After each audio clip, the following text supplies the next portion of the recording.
The downtown Los Angeles venue will wear the new name for the next 20 years under a deal between the Singapore Cryptocurrency Exchange and AEG, the owner and operator of the arena.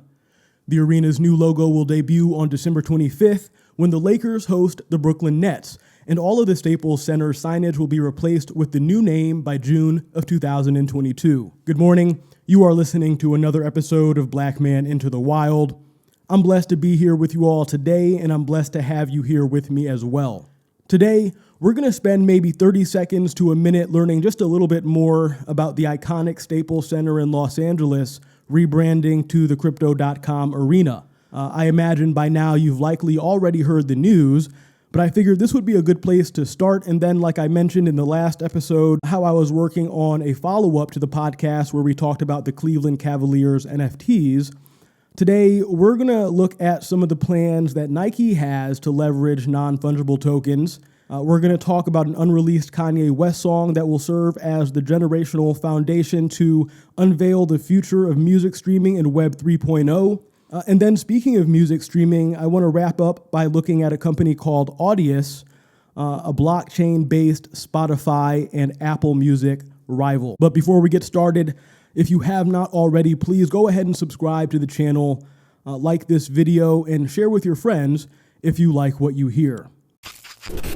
Crypto.com paid more than $700 million for the naming rights, according to sources familiar with the terms, making it one of the biggest naming deals in sports history. With 10 million users and 3,000 employees, Crypto.com is a major player in the crypto world. Its core business, for those who don't know, is running an exchange that allows users to trade cryptocurrencies, store them in an online account, and access them with a Visa Rewards debit card. But it also has an NFT wing, cryptocurrency payment software, its own token, and a number of other protocols and products in the works. Now, the Staples Center wasn't the first NBA arena to get a crypto rebrand. In fact, in March of this year, the cryptocurrency exchange FTX signed a 19-year, $135 million deal for the naming rights to the Miami Heat Arena out in Florida, formerly named after American Airlines. Now, there have been a couple of other somewhat related stories in the past couple of weeks that have caught my eye. Living out here in the Pacific Northwest, you don't really miss any time Nike ends up in the headlines of the local news. They just recently finished up construction on the expansion of their world headquarters here in the real world.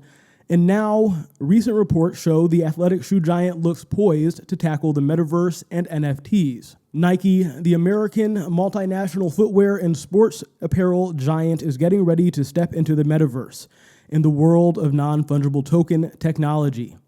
Reports show Nike has a few employees, quote, thinking about the metaverse, and a 2019 patent for CryptoKicks indicates Nike has been preparing to use NFTs for quite some time. Now let's see here. The patent outlines a system whereby blockchain can be used to attach cryptographically secured digital assets to a physical product, in this case, a sports shoe. It's believed that Nike's platform will also track the ownership and verify the authenticity of sneakers using the blockchain-based system. Now, when we looked at the Cleveland Cavaliers NFTs, this is kind of what I had imagined. If you remember, the NBA had partnered with and still has a partnership with a Canadian crypto firm, Dapper Labs, to create NBA Top Shot, which is a collection of NFTs that allows fans and speculators to buy and sell crypto tokens linked to digital trading cards. Now, when you buy a pair of the CryptoKicks, right, that Nike is going to have, you'll receive a digital asset attached to a unique identifier of the shoe. As a result, there is a digital scarcity of the digital assets, as their production is effectively tied to the production of real sneakers. It says, a number of well-known trademarks Nike owns were also included in that patent application, such as the Just Do It tagline, its sneakers logo, the Air Jordan Jumpman, and the Nike swoosh, all of which can be leveraged as downloadable virtual goods. Nike has recently published job listings indicating the firm is looking for virtual footwear and virtual material designers. However, despite all of the speculation about what Nike is doing, the multinational footwear and sports apparel giant has not yet specified any official plans.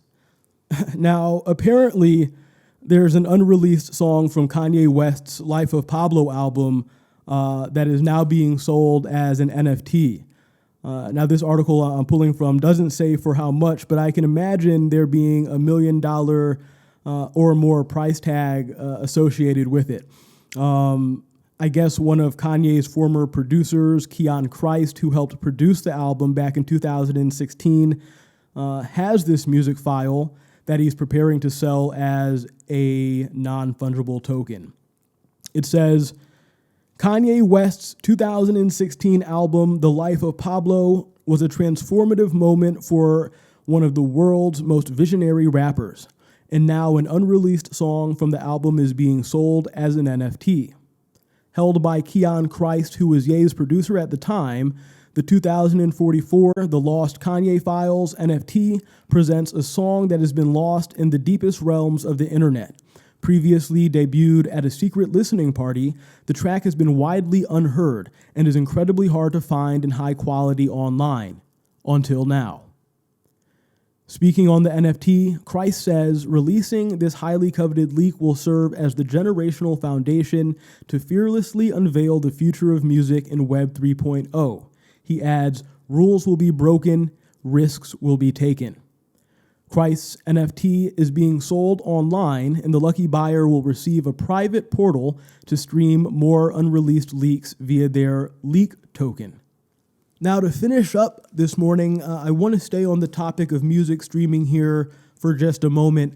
I saw this article that was highlighting a company called Audius, a music streaming platform built on the Ethereum and Solana blockchains. Now, I know we've talked about Ethereum here before on the podcast, but I don't think that we've mentioned Solana until now. But as a reminder, they're both speculated to be fundamental to the foundation of Web 3.0. It says Audius is building a radio station in the metaverse.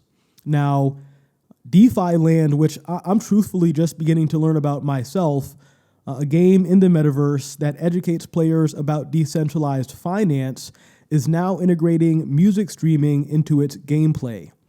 The article says, on a quiet Thursday morning in DeFi Land, an FM radio tower was erected amid a landscape of barns and cornfields. Its completion brought the gift of music to a world that has known nothing more than the pastoral sounds of virtual harvest. The tower is the result of a recent partnership between DeFi Land and Audius, a music streaming platform built on, again, the Ethereum and Solana blockchains. The upgrade allows users to stream any of the millions of songs in the Audius library while playing the game, and comes just in time for DeFi Land's public launch, which is expected to be announced in the coming weeks. So there's clearly been a lot of really interesting developments with some of the topics that we've talked about here on the podcast this year. And we didn't even talk about this morning Elon Musk's and Neuralink's updated plans for 2022. Now, I imagine that we'll continue to see some of the future opportunities to rebrand major sports and concerts venues seized by some of these other fast-growing financial and crypto technology platforms. Also, I hope that one day I somehow get to hear the unreleased Kanye West song that we talked about. Now, I saw him perform live The Life of Pablo in Cleveland, until this day is still, one of my favorite memories. And if anyone has any experience playing that DeFi Land game and has streamed music on Audius, I'm curious if they'll, begin to accept podcasts for upload on their platform, considering they are competing with Apple and Spotify. We'll see. Thanks for listening, everybody. This has been another episode of Black Man Into the Wild. Have a great day.